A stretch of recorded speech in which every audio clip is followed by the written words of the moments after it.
tonight, put your hands in the sky. Come on boy, come and get in the rhythm. Music will take you high. One more feeling about you, I love you, don't know why. Everybody come and get in the rhythm. Music will take you high.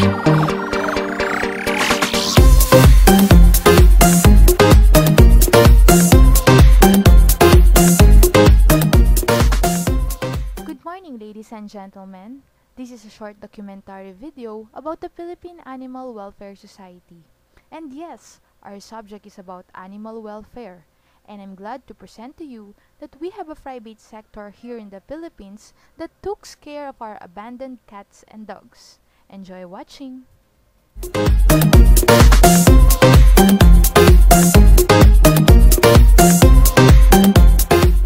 are now here at PAWS. It's time to meet their executive director, Miss Anna. I'm Anna Cabrera. I'm the Executive Director of the Philippine Animal Welfare Society. Okay, ma'am. How many animals do you house every year?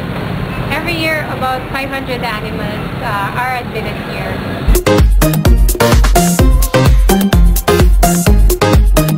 A lot of them are rescued from cruelty or neglect, and some of them are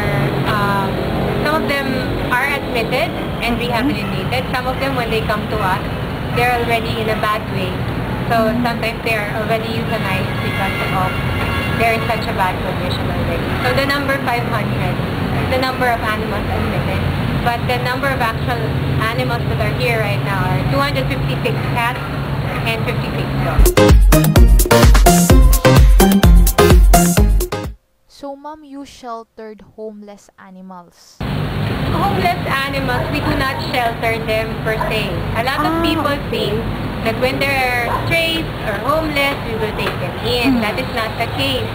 PAWS is an NGO that takes in victims specifically of cruelty or neglect.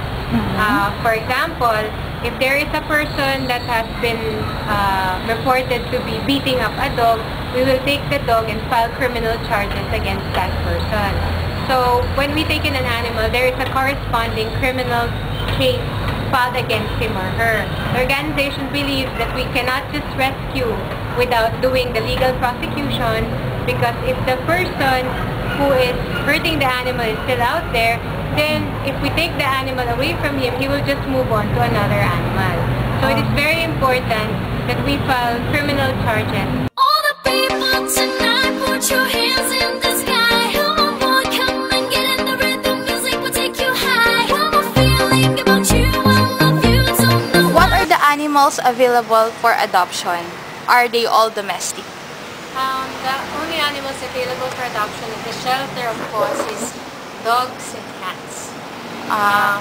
We do not have any other animals, specifically because the vet that we have in the center is a small animal practitioner, and he doesn't have any expertise actually to deal with wildlife or any other animal. So it's mostly dogs and cats that we deal with and that we have here for adoption at the PAWS Animal Shelter. Okay. Do you give a pre-adoption seminar or even training for preparing the new pet owners for this new responsibility? When we approve an adoption, it is already incorporated in the adoption questions that the person is capable and knowledgeable about taking in an animal.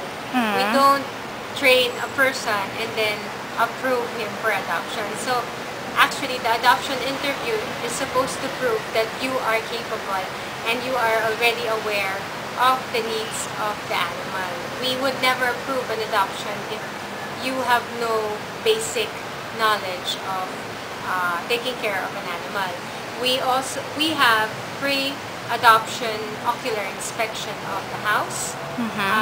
We would assess you by giving 2 adoption interviews, and and then after the adoption interview for dogs, you have to visit 3 times the dog here at the shelter so that we will see how you interact with the dog. For cats, we will allow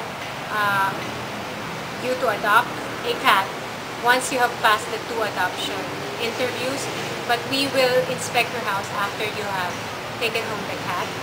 Yeah. But training may be more on we give a bit of some material about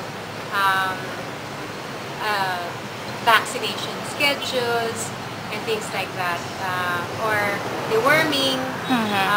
But we generally do not approve adopting out to persons who have no idea on how to take care of animals. So we don't ask people to adopt and then train them how. Yeah. They are only approved when they already know the basics.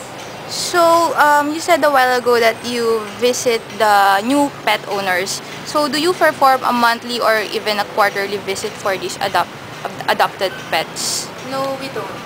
We do not have the manpower to do monthly visits. In fact, just the pre-adoption ocular inspection is already very difficult for us.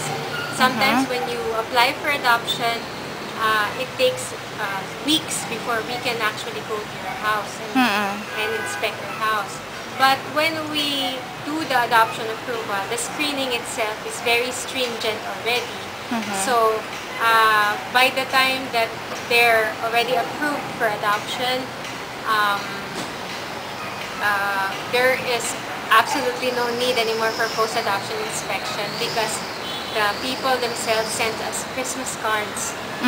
So they are with updates on the animals, Valentine cards, and sometimes we often say that we wish na they'll stop writing because they keep writing to us, updating us about the animals that they have adopted already. But of course, we like hearing So from by them. that act, you will know naman that if they are truly responsible owners. At saka they write to us, there are volunteers. So they keep us updated. We see their Facebook accounts, and their Facebook accounts are filled with pictures of the animals that they've adopted. So there really is no point in doing going the to their home. post-adoption, no? Maybe because the screening itself is so stringent already and so strict that by the time you passed our adoption interview, we already know you. We know where you live, and we have a relationship already with the adopters of the animals. All the people tonight, put your hands in the sky. Come on, boy, come and get in the rhythm. Music will take you high. One more feeling about you, I love you, don't know why. Everybody, come and get in the rhythm. Music will take you high.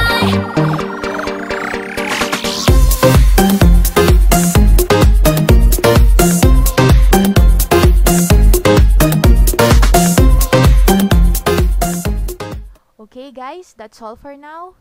Hope you learned something. Thank you for your time. Again, this is Vic Pelayo for DEVC 207. Bye-bye! All the people tonight, put your hands in the sky.